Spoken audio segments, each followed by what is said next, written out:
네, 기도합니다. 하나님 아버지 감사합니다. 오늘 월요일입니다. 이 무더위 속에도 함께 하시고 코로나 중에도 성도들 도우소서. 예수님 이름으로 기도합니다. 아멘. 네, 하나님 말씀입니다. 오늘은 사사기 6장 25절에서 32절입니다. 제가 읽습니다. 그날 밤에 여호와께서 기드온에게 이르시되 내 아버지에게 있는 수소 곧 7년 된 둘째 수소를 끌어오고 내 아버지에게 있는 바알 제단을 헐며 그 곁에 아세라상을 찍고 또 이 산성 꼭대기에 하나님 여호와를 위하여 규례로 한 제단을 쌓고 그 둘째 수소를 잡아 내가 찍은 아세라 나무로 번제를 드릴지니라 하시니라. 이에 기드온이 10사람을 데리고 여호와께서 그에게 말씀하신 대로 행하되 그의 아버지 가문과 그 성읍 사람들을 두려워함으로 이 일을 감히 낮에 행하지 못하고 밤에 행하니라. 그 성읍 사람들이 아침에 일찍 일어나 본즉 바알의 제단이 파괴되었으며 그 곁의 아세라가 찍혔고 새로 쌓은 제단 위에 그 둘째 수소를 드렸는지라. 서로 물어 이르되 이것이 누구의 소행인가 하고 그들이 캐어 물은 후에 이르되 요아스의 아들 기드온이 이를 행하였다 하고 성읍 사람들이 요아스에게 이르되 내 아들을 끌어내라. 그는 당연히 죽을지니 이는 바알의 제단을 파괴하고 그 곁의 아세라를 찍었음이니라 하니. 요아스가 자기를 둘러선 모든 자에게 이르되 너희가 바알을 위하여 다투느냐? 너희가 바알을 구원하겠느냐? 그를 위하여 다투는 자는 아침까지 죽음을 당하리라. 바알이 과연 신을 찐데 그의 제단을 파괴하였은즉 그가 자신을 위해 다툴 것이니라 하니라. 그날에 기드온을 여룻바알이라 불렀으니 이는 그가 바알의 제단을 파괴하였으므로 바알이 그와 더불어 다툴 것임이라 함이었더라. 네, 성도 여러분, 어저께 주일 잘 보내셨죠? 자, 또 한 주간이 시작이 됐습니다. 이제 사사기를 새벽마다 배우는데 사실은 토요일날, 일요일, 주일날은 우리가 이 큐티를 못 하잖아요. 사실 애석하게도 오늘 본문 앞부분이 6장 1절에서부터 24절까지예요. 중간에 떡하니 하자니 문맥이 연결이 안 된단 말이에요. 그래서 조금 설명할게요. 이제 6장으로 넘어왔습니다. 온니엘, 에훗, 삼갈, 드보라 여기까지 했죠? 5장. 6장에는 어느 사사가 나온 거 나오면은 기드온이라는 사사가 나와요. 300명의 군사하고 미디안 10명 싸워 이긴 사람 유명하잖아요. 기드온 잘 아시죠? 자, 이때가 이제 미디안이 7년 동안 이스라엘을 괴롭혀요. 미디안은 사실은 이 모세의 장인 그 이드로의 족속인데 이 시대에 그 일부가 이스라엘을 괴롭혔고요. 그 다음 또 아말렉이 침공을 해서 두 나라가 합세해서 이스라엘을 괴롭혀요. 그래서 곡식과 가축과 이런 것들을 노력해 갔고요. 메뚜기 떼처럼 그들이 쳐들어와 가지고 이스라엘을 황폐하게 만들었습니다. 얼마나 힘들었겠어요. 그래서 이스라엘 백성들이 패턴대로 또 하나님께 부르짖습니다. 하나님께서 선지자를 하나님께서 이들을 책망을 해요. 뭐라고 책망하느냐? 애굽에서 인도했고 우상 숭배하지 말으라고 했고 그리고 하나님과 신의 산에서 언약을 체결했는데 그 언약을 이들이 왜 잊었느냐? 그 말이죠. 오늘도 마찬가지입니다. 우리가 하나님을 떠나고 하나님 몰래하면 하나님 우리 가정이나 개인에게 어려움을 줘요. 징계라고 하는 거예요. 그러므로 가장 지혜로운 사람은 징계를 맞지 않고 살아가는 사람이죠. 성도 여러분, 하나님 앞에 늘 깨어 각성하여 기도하시고 코로나19라고 해서 너무 주눅 들거나 핑계하지 말고 하나님 섬기는 일에는 게으르면 안 됩니다. 열심히 섬겨야 돼요.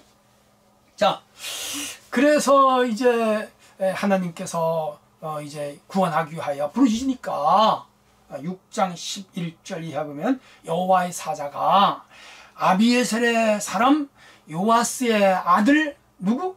기드온에게 나타나신 거예요. 이 기드온은 좀 소심한 사람이라 숨어서 포도주 틀에서 일을 하는데 하나님이 그에게 떡하니 나타나신 거라 천사의 내방을 받은 거지. 깜짝 놀랐어요.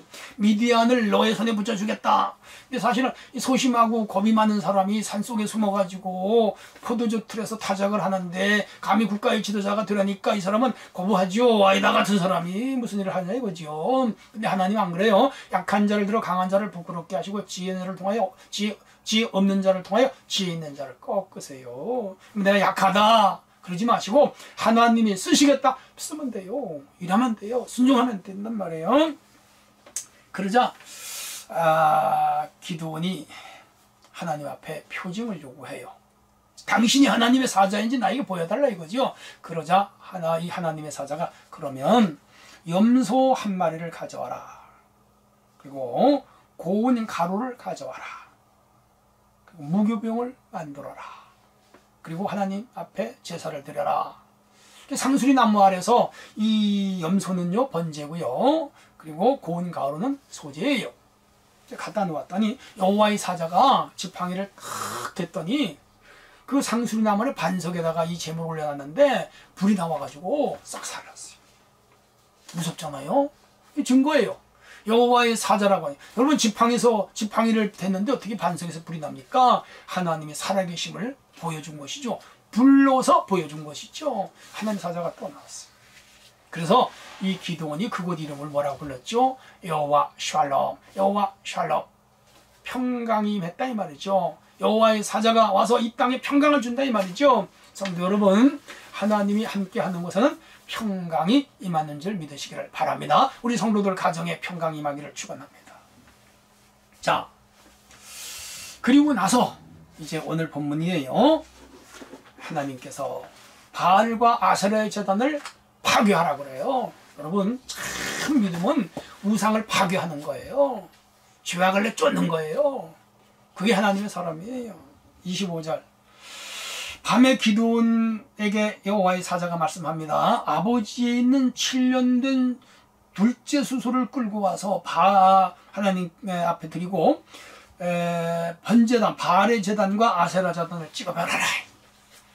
그러니까 벌써 이 시대에 바알 제단, 아세라 제단을 만들어 놓고 거기 절하는 거라. 말도 안 되죠. 가나안 본토 사람들이 섬기던 농사신이에요. 비가 오게 하는 암신과 여신, 아내신과 남편신이에요. 가짜지요. 26절. 산성 꼭대기에 하나님 여호와를 위하여 규례대로 한 제단을 쌓고 둘째 수소를 잡아 내가 찍은 아세라 나무로 번제를 드려라. 아세라와 바알의 상은 나무로 만든 우상이에요. 우리나라로 말하면 뭐라고 할까요? 지하 여장군, 그 다음에 무슨 뭐 대장군 해가지고 세우는 나무 있잖아요. 헛개비잖아요. 그거를 찍어서 단을 쌓고 거기에 그거를 불로 떼서 장작으로 삼아 하나님 앞에 제사드려라. 뭐예요? 우상은 그냥 나무 조각에 불과한 거죠. 27절. 기드온이 10종을 드리고 그 말씀대로 했습니다. 해서 아버지의 7년 된 둘째 소를 댁에 가져다가 이 바알과 아세라 상을 찍고 제단을 쌓고 이 상을 만들었던 이 우상 그걸 장작을 패서 하나님 앞에 제물로 드린 거라. 아침에 일어나니까 발칵 뒤집혔죠. 마을이. 왜? 자기들이 섬기는 신이 찍어졌고 없어진 거라. 누가 그랬느냐? 죽음이 나오죠. 야, 28절 보면 일찍 일어난 사람들이 제단이 파괴됐고 아세라향이 찍히고 새로 쌓은 제단 위에 둘째 수소를 드렸다. 제사 드린 그 터가 발견이 됐죠. 누가 그랬느냐? 동네 사람들이 난리가 났죠. 자, 29절 서로 물어. 누구 소행인가? 캐물은 오늘로 막 조사 들어간 거예요. 그랬더니 누가 아들이에요? 기드온이 그걸 한 거라. 여기 나오잖아요. 기드온이 했다는 거예요.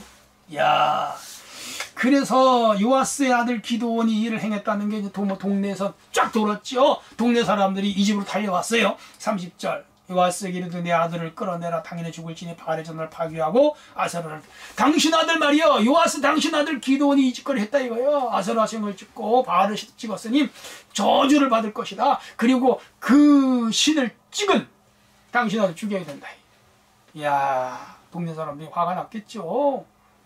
벌떼처럼 일어난 거죠. 그러자가 아버지가 대단해요. 아들 편이 되겠어요? 주민 편이 되겠어요? 당연히 아들 편이죠. 31절. 요아스가 자기를 둘러싼 선지자에게 이르되 너희가 모든 선지자 둘러싼 모든 자에게 말합니다. 바알을 위하여 너희가 다투느냐? 너희가 바알을 구원하겠느냐? 그를 위하여 다투는 자가 아침까지 죽임을 당하리라. 바알이 과연 신일진데 그의 제단을 파괴하였은즉 그가 자신을 위하여 다툴 것이다. 너네들 다투지 말아라 이거예요. 우리 아들 죽이지 말아라 이 얘기죠. 가로막는 거죠. 바알과 아세라 상을 찍었는데 그 신이 진짜라면 그 신이 우리 아들하고 싸울 것이다. 그 신이 우리 아들을 죽이면 내가 죽는 거 허락하겠다. 너네들이 우리 아들을 죽이지 말아라. 그러니까 아들을 가로막는 것이죠. 야, 그러면서 사실 바알과 아세라를 섬겼지만, 동네 사람들이 섬겼지만 이 기드온의 아버지 요아스는 그 가짜다 이거죠. 당신들이 믿은 이 신은 사실은 가짜라는 걸 그 아버지가 가로막고 나선 거예요. 32절 그날의 기드온을 여룻바알, 바알이라는 이름을 넣잖아요. 바알과 바알이 내 아들과 싸울 거다. 바알이 진짜 신이면 내 아들 죽일 거다. 만약 그 바알이 진짜 신이어서 내 아들을 죽이면 나는 수용하겠다. 그러나 당신들이 내 아들을 죽이는 건 허락을 못하겠다. 그래서 여룻바알이라고 이름을 지어요. 그 아버지 믿음이 대단하죠. 그 아들 믿음은 더 좋아요. 앞으로 보세요. 큰 사건을 이제 이루어 나갑니다. 중요한 것은 오늘 여러분들 가정에는 우상이 없는가? 네, 진짜 이 코로나 시대에 하나님 한 분만 믿는가? 한번 돌아보십시다. 사실 구약에는 바알, 아세라, 밀곰, 몰록, 그모스, 더 나가서는 다곤, 드랍이 많은 신이 있었습니다. 오늘 이 신약 이 시대에는 하나님 외에 더 사랑하는 것을 하나님은 다른 우상이라고 말씀합니다. 그게 물질일 수도 있고요, 직장일 수도 있고요, 또 취미일 수도 있고요, 심지어 가정일 수도 있고요, 자녀일 수도 있습니다. 우리 믿는 사람은 언제나 제1의 신은 하나님, 나 외에 다른 신은 섬기지 말아라. 그래야 복을 준다는 거예요. 그게 참 신앙이에요. 코로나19는 사실요, 이게 질병이기도 하고 우리 사회를 힘들게 하는 재앙이기도 하지만 또 다른 측면에서 보면 우리 믿는 사람들의 신앙을 시험하는 시험기간이에요. 그래서 예수님은 복음서에서 이 환난과 고난이 너희를 밀가불듯 하는데 쭉정이는 밖으로 나가고 알곡은 들어온다 이거죠. 가짜와 진짜를 가리는 그런 시금석이에요. 오늘 흔들리지 말고 여러분 어떤 상황에도 예배 게을리하면 안 됩니다. 기도 게을리하면 안 됩니다. 주님 전에 나오는 거 게을리하면 안 됩니다. 말씀 순종하는 거 게을리하면 안 됩니다. 사명 감당하는 거 게을리하면 안 됩니다. 이럴 때 더 하나님을 의지하고 믿고 따르는 성도가 돼야 됩니다. 기도원과 같은 큰 믿음의 사람들이 될 수 있기를 축원합니다. 하나님 아버지 감사합니다. 오늘 바알 우상과 싸워서 이길 사명을 기도원에게 주셨는데 오늘 우리도 죄악과 세상 우상과 싸워 이기도록 은혜 내려 주옵소서. 예수님의 이름으로 기도합니다. 아멘.